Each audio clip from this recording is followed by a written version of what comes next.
Christian County, Kentucky, near the town of Kelly and the city of Hopkinsville, August 21st, 1955, roughly 7 p.m.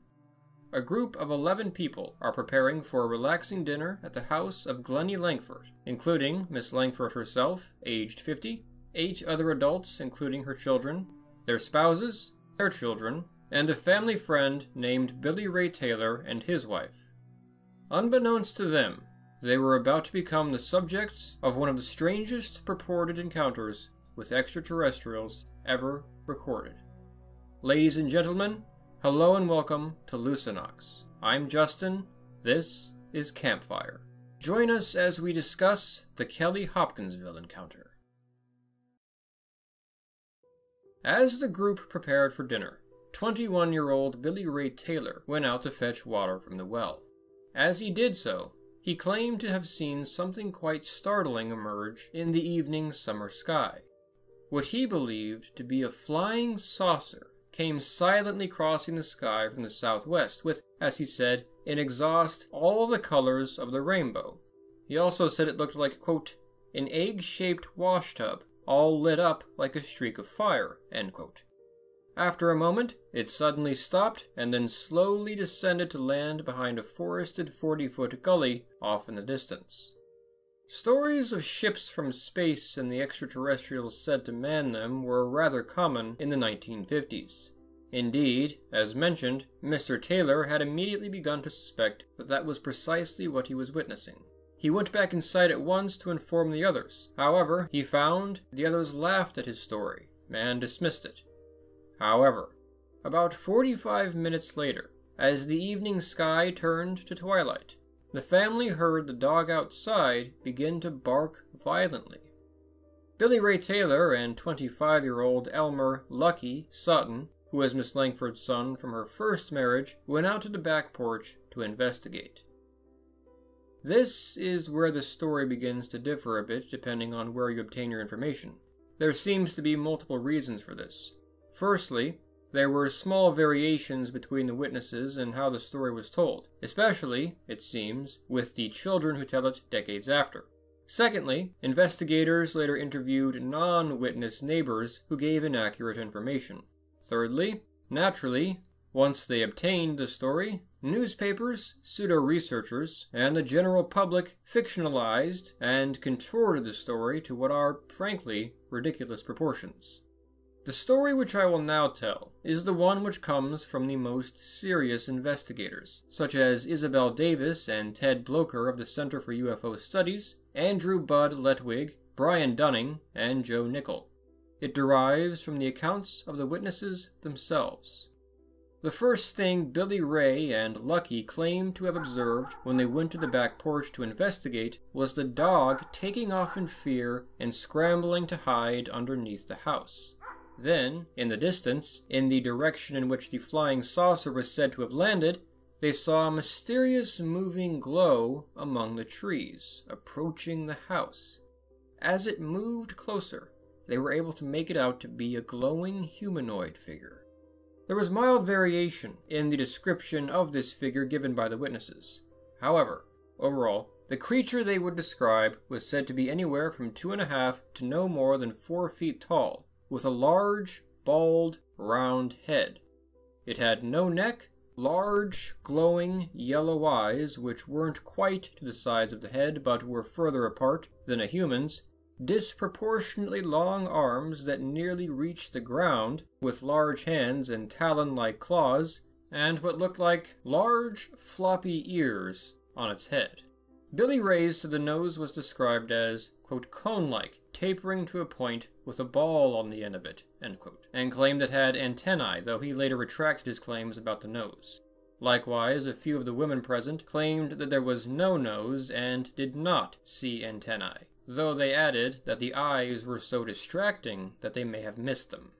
The creature was said to have had a stronger-looking upper body, while the legs were described as quote-unquote inflexible, with the witnesses suspecting that they weren't used for much beyond holding the creature up, for as it walked closer to them, it did so with awkward hip motions, as if the creature were wading through water. Its feet may have looked like suction cups, though most of them did not claim to have seen them.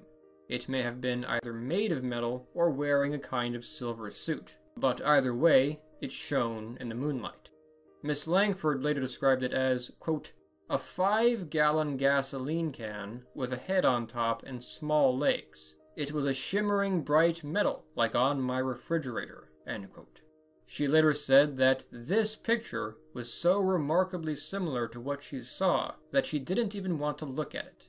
Other witnesses also commented on its striking accuracy, though others, mostly the men present, disagreed a little bit, which led to these pictures. As the visitor approached the house, it moved slowly and raised its hands in the air as if it were being held up. Frightened, the man grabbed a .22 rifle and a shotgun. When it approached the back door, they fired at it. Yet, terrifyingly, once it was hit, it simply somersaulted backwards, got up, and then scurried off into the darkness, seemingly unharmed. The man realized that though the legs were rather flimsy and inflexible, when they used their arms to move, they moved quite rapidly. According to one report from Miss Langford, she and the other ladies present had thought the men were joking around until about this point, when one of the other women expressed terror after having seen one of the creatures. Now that the situation was deemed serious by everyone involved, the 3 children present were hidden under the bed. The men went back into the house and waited.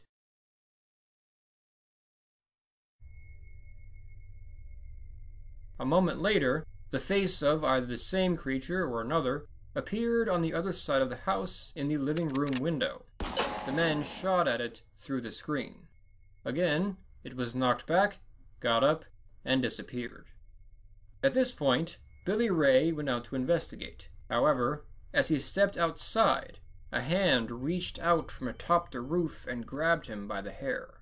The others cried out as this happened, and one of the women pulled him back inside. Lucky Sutton then ran out with his shotgun and fired at the creature on the roof. Once more, he hit the intruder and knocked it off the roof.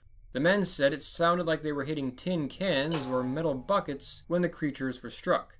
Billy Ray then yelled out that there was another one in the tree. Both he and Lucky shot at the creature, and it was knocked off the tree. But instead of dropping, it was said to have floated to the ground. The men shot at it again, and the creature again scurried off, disappearing, seemingly unharmed.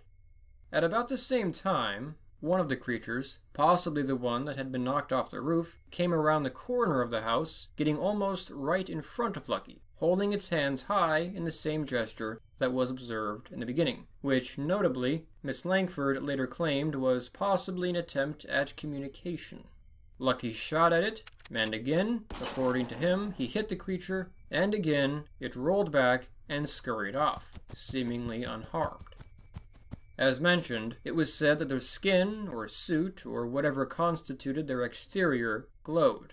It was a clear night, and so it was proposed that it was because the suit they were wearing was reflecting the moonlight, although it was said that, strangely, the glow became brighter when the creatures were hit or shouted at. The group was not sure of how many of them there were overall.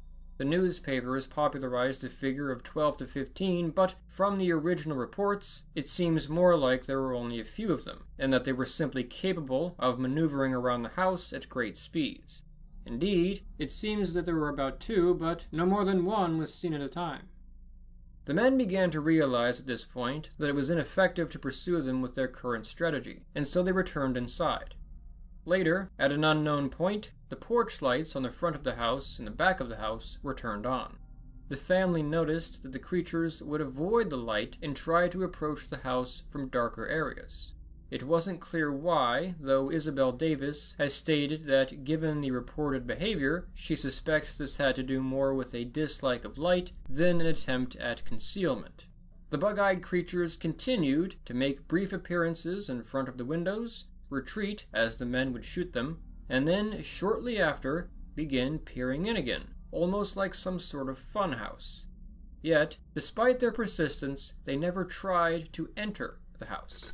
When they weren't in front of the door or windows, they were heard moving along the roof.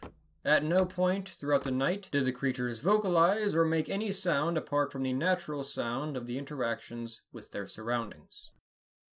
This was said to have lasted for roughly 3 to 4 hours, although it's not exactly clear how much time passed. Most reports would place the creature grabbing Billy Ray's hair at about 8 or 9 p.m., while Miss Langford recalled it happened around 10:30 p.m.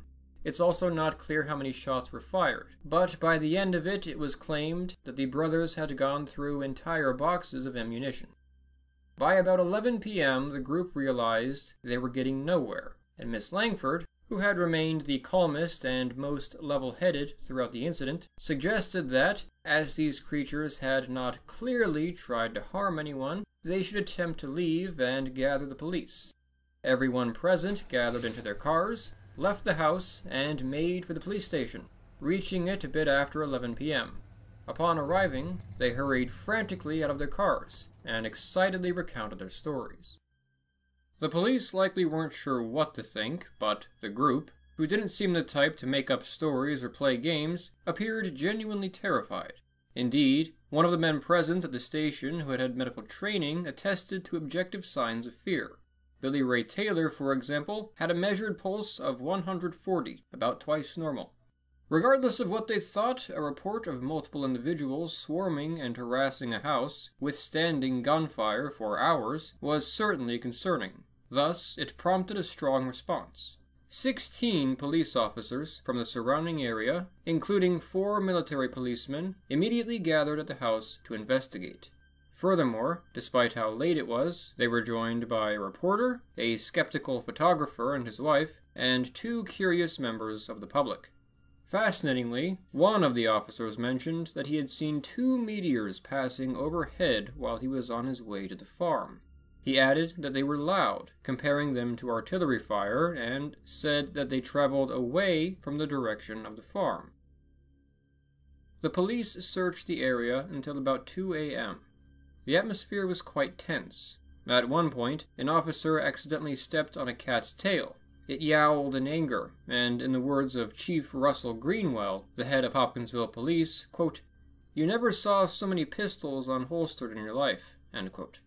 None of the family were willing to go back inside until the house was thoroughly searched.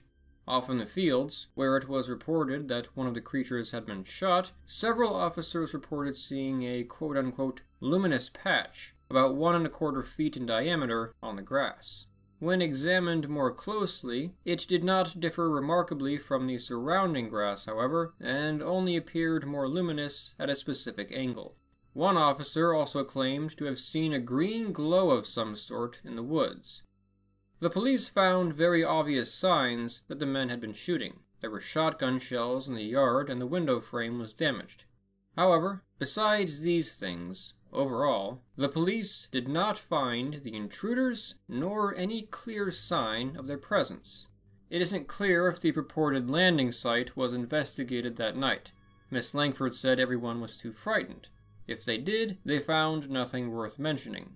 Bud Letwig would investigate the purported landing site later on, finding nothing. Everyone besides the family had left by about 2:15 a.m., promising to return the next morning. The family decided to settle in for the night and try to get some sleep. But then, at around 3:30 in the morning, the creatures were back.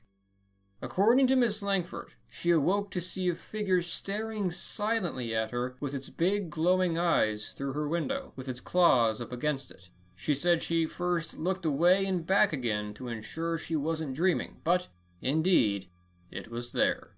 She quietly called out to the rest of the family. I came across several sources claiming that, at this point, the family had had their fill of terror for the night and gotten their cars and left to stay in nearby Evansville, Indiana. However, this was a misunderstanding that the investigators possibly obtained from the neighbors.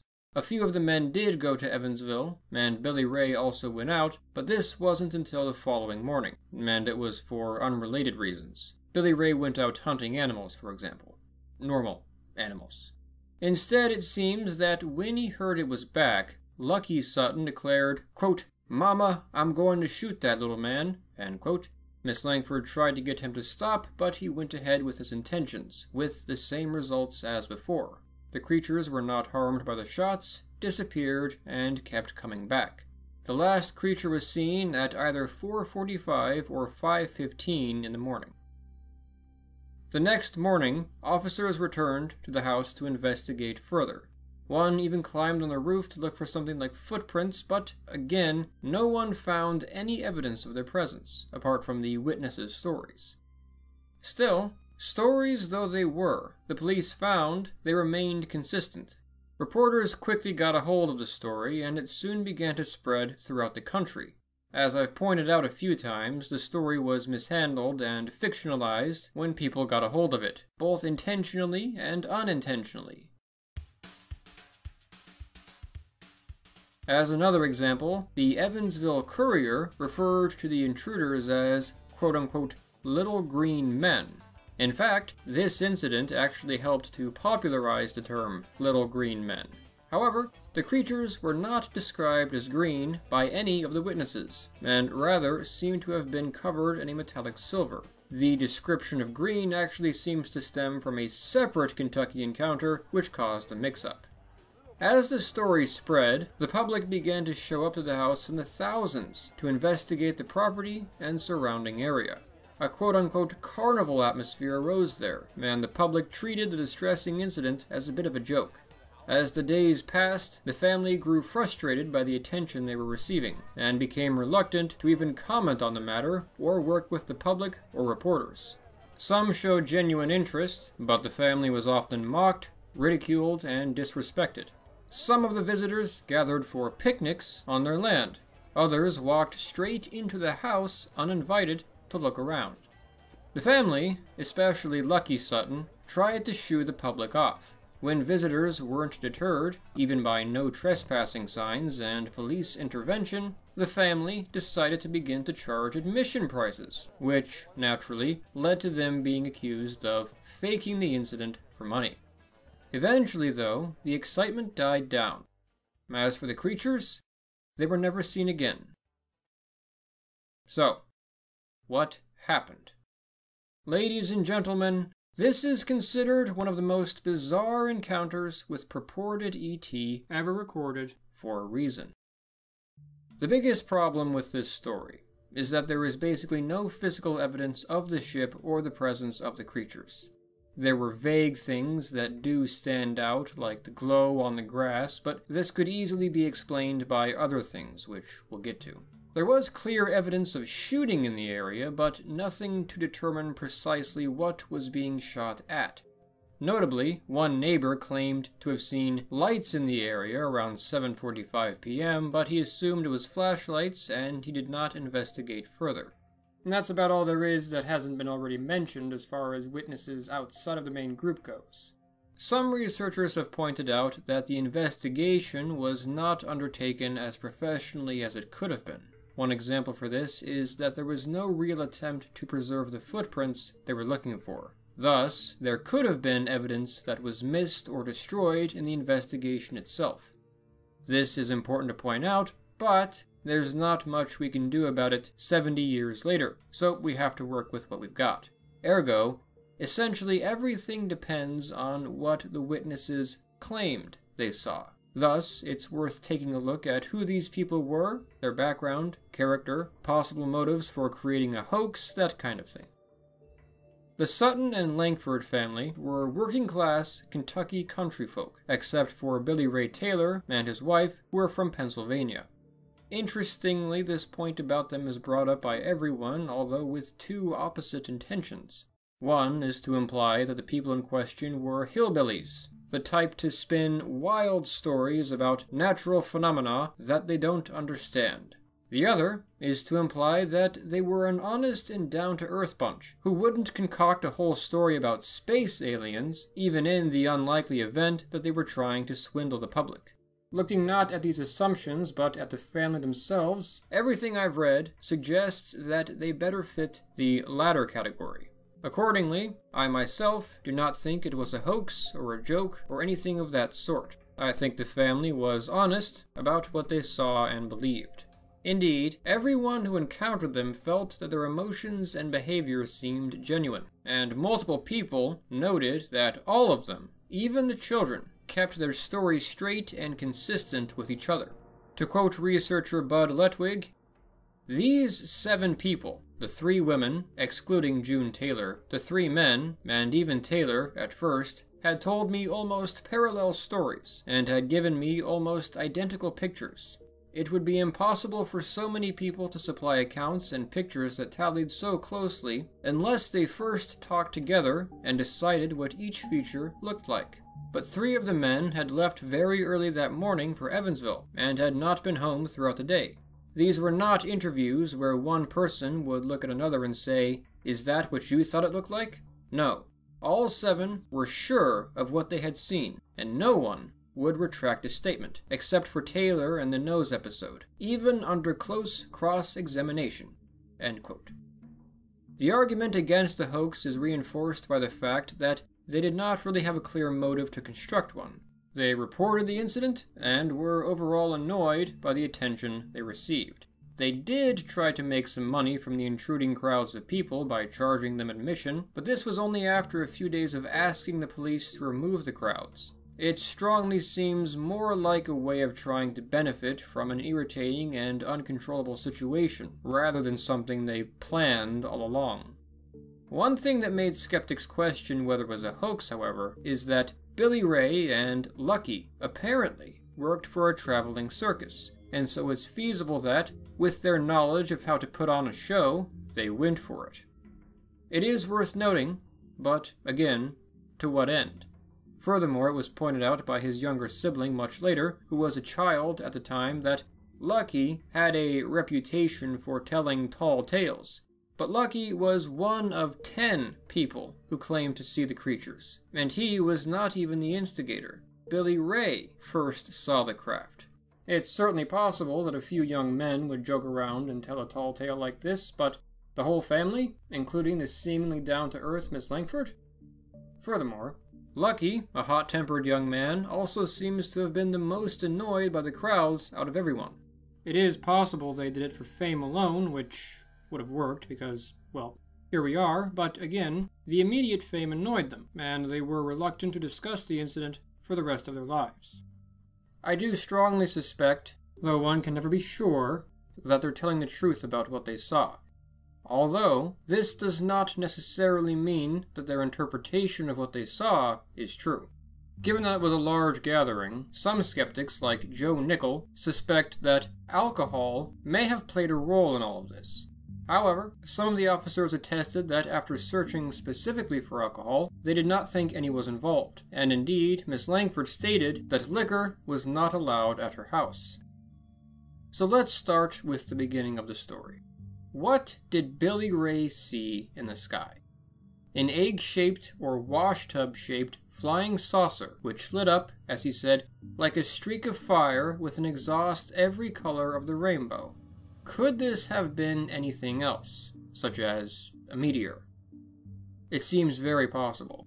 Recall that an officer heading to the farmhouse 4 hours later claimed to see 2 meteors in the sky while on his way. Excited by the drama of the situation, he did think it could have been ships, but later, he stated he was sure they were just meteors. Furthermore, there were other sightings of meteors by others in this time frame as well, as a meteor shower was taking place in this time. A very strong argument could be made that Billy Ray Taylor saw a meteor, which he, in an era in which visitors from space were a sci-fi favorite, assumed was an alien spaceship. Fair, but this does not explain anything that transpired afterwards. What could the creatures have been? That is where it gets complicated. The claim that the dog ran off in terror seems to be highlighted by many people telling the story, perhaps because it relates to a belief that animals can instinctively tell when something is wrong, like in the movie Signs or something, and it implies that something unusual must have sparked such fear in the dog. Animals like dogs may indeed be able to pick up on things that humans can't, but sometimes dogs bark at grocery bags blowing in the wind or their own reflection. They are far from perfect alarm systems. The first candidate offered by skeptics like Brian Dunning and Joe Nickel is the culprit behind the masks of many creatures reported throughout the world. The owl. Bubo virginianus, the great horned owl, is common throughout North America. There are many interesting similarities between the goblins and great horned owls. The ears, the big yellow eyes, the talon-like hands, and the difficult-to-discern facial features could be explained by an owl. Despite being relatively large and powerful, these owls don't quite get to 4 feet tall, but if it were an owl, they clearly weren't seeing it well enough to properly measure it, and thus they may have exaggerated the size, as is very common. It was said that the creatures walked slowly and awkwardly, but were capable of great speeds when they moved with their hands. Is it possible that they were witnessing the owls waddle while walking, then reach great speeds while flying? This would also explain the reported ability to float and get on rooftops and trees very easily. It's an interesting idea, but why would owls behave like this? Great horned owls are notoriously defensive creatures. They do, on occasion, attack people, especially when people come close to a nest. It's worth wondering, when the dog started barking and took off running, was this because it had somehow irritated a pair of owls? By the way, I could not find any comment made about the condition of the dog afterwards, so I assume nothing significant happened to it. If this were the case, the owls might have come out flying to chase off the dog, at which point the men would have seen something odd appear off in the distance, a 2-foot creature that was waddling towards them in the field with glowing yellow eyes, a result of the eyes reflecting the moonlight as the eyes of owls, and in fact those of many animals, do.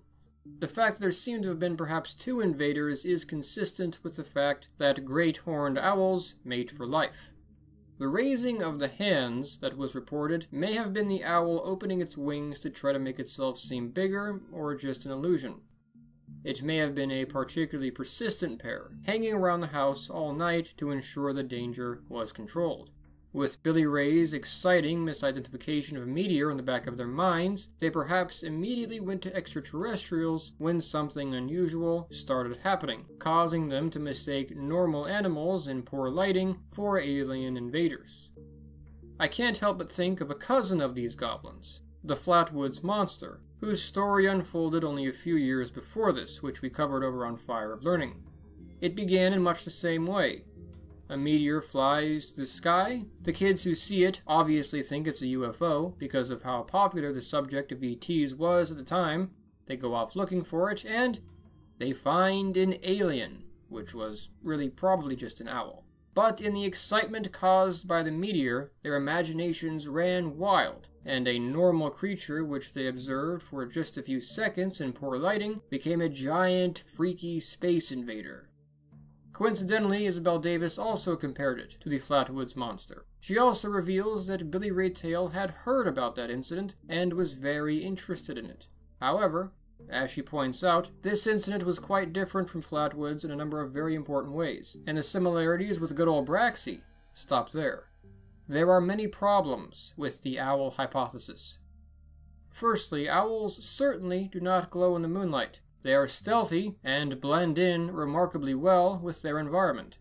Secondly, owls are certainly not bulletproof. It is possible that the men missed every single shot, even the ones they took at point-blank range with a shotgun, and that's why the creatures got away every time, leaving no evidence of any owl presence. However, that doesn't explain the metallic dings they claim they heard when they hit it, nor the strange backward somersault the creatures were said to have done after being hit. Some of the witnesses said they weren't sure of the facial features because they were distracted by the eyes.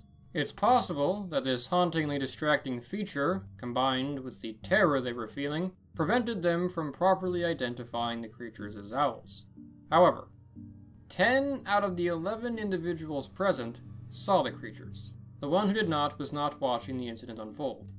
These were true Kentucky country folk, living near the woods on a farm in the 1950s. How likely is it that they did not consider it could be, and were not able to identify, an owl over the course of, collectively, what seems to be 4 or 5 hours? It was not only in the dark either. 8 p.m. in August in Kentucky is dusk, not the dead of night, and furthermore it was mentioned that the creatures approached the house with the porch lights on, though they did apparently avoid the light. Fear does have an ability to alter perception, no doubt, but to that extent, on that many people, for that long, in the exact same way? As for the floating aspect, yes, flying would explain how the creatures floated around, but they were never said to have taken off into the sky with their wings stretched out like an owl would. Rather, they appeared to run, like a land creature in this case. Owls can run, albeit awkwardly, but it's not their preferred means of locomotion, and would they really charge a much larger human on foot if they had the chance to swoop down on them from above? Who knows, maybe some of the strange behavior was caused by the dog injuring the owls in self-defense, thus restricting their ability to fly, but that still does not explain everything. Furthermore, I mentioned that the owls' persistence throughout the whole night could be explained by their notorious defensive behavior, perhaps mixed with a bit of curiosity. They are known to attack humans when provoked. However, apart from possibly the incident when a claw reached down for Billy Ray's hair, the creatures do not display any clear aggression in the story. They were also said to be remarkably quiet. While great horned owls do have a renowned ability for silence, they may vocalize when aggressive. Other animals are up for consideration as well, of course, like raccoons, possums, maybe baby bears, or maybe even some sort of escaped exotic animal, like a chimpanzee. Several people thought it might be relevant that a circus train carrying monkeys passed by the area not long before. It was hypothesized that some monkeys had perhaps escaped, but there is no evidence for this whatsoever. But the intruders did not seem like worked-up animals. Rather, almost like curious and confused children. It's possible, but no native animal I can think of, and I am familiar with this region of the country, adequately explains the description of the event, nor does any exotic animal I or others have considered. Certainly no creature is bulletproof or covered in metal. There was actually a piece of aluminum foil discovered in the fields a few days later that was proposed by some to have been the culprit all along, but this satisfies almost nothing. In fact, I think I would believe it was aliens before I believed that a piece of foil was this talented. A number of researchers are convinced the great horned owl is the best explanation for the Kelly-Hopkinsville goblins. It does not explain everything that was observed, but then it's not certain that everything the family thought they observed is accurate. Another way to look at this, though, is to consider the behavior of the reported creatures from their perspective. Is this animal-like behavior, or is this intelligent behavior? This is where we get to what I like to call the Interstellar Boogeyman paradox. To question these kinds of stories, it is very useful to think from the perspective of the purported extraterrestrials and question what exactly it was that they were doing and why. In doing so, we may often find what seems to be a contradiction between the high level of intelligence and complexity that one would expect them to have to be able to travel across interstellar space with relative ease, and the lack of intelligence they display once they're here by the mundane, pointless, and sometimes ridiculous motives they appear to have for coming and things they do while they're here. Skeptics point this kind of thing out frequently. I'm just not sure if anyone has coined a name for it, so I just call it, as I said, the Interstellar Boogeyman paradox, because that's how they behave in these stories. They don't behave in the ways which one would expect an advanced, super-intelligent extraterrestrial civilization would. Granted, we don't know how such a civilization would behave. But is it likely that they would mimic the ghosts and ghouls that hide under people's beds, appearing to people at night in lonely areas, terrorizing them, avoiding detection, and then leaving in the nick of time before any proof of their existence can be gathered? Is that what we would do if we identified and visited an alien planet hosting a civilization? Also granted, this paradox is more apparent in stories in which the intentions of the extraterrestrials are suggested or even made clear. In this case, it's not quite clear at all what these visitors would have been doing. We can't say. Their behavior seems more indicative of naive curiosity than anything else.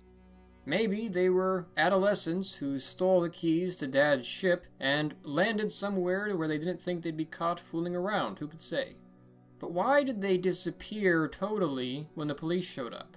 If the hand-raising was an attempt at communication, why not try when other witnesses were present? Maybe they were trying to avoid being too far outnumbered in case of capture. Maybe they weren't here to make contact and revealed their presence only by accident. Their interest in communicating may have been limited to assuring the humans they felt they absolutely had to encounter, the ones who saw them, of their peaceful intentions. Or perhaps even to distract those humans from whatever was happening with their ship. Perhaps they needed to repair it and stalled for time. But then why return after the police were gone? These are very important criticisms, but it is true that these questions would have to apply to the owls as well, and in applying it to them, we would probably reach the same conclusion, that the owls left when the police were there because they would have felt outnumbered. Another explanation is that the whole thing was a kind of hallucination, possibly instigated by Billy Ray Taylor after his distressing sighting in the sky. That doesn't seem likely given the amount of witnesses and the apparent sobriety of the witnesses, but something like a mass illusion is possible. Another explanation could be that, while they did not orchestrate a hoax themselves, they were the victims of one, orchestrated by something like neighbor kids. I highly doubt it. I don't think many people would stick around after being shot at if it were just a hoax. Regarding other minor details, the green glow witnessed in the woods by one of the officers is strange, but even in the tense situation, it wasn't believed to be anything striking. Brian Dunning attributes it to, quote, foxfire, the folk name for bioluminescent fungus on decaying wood, end quote.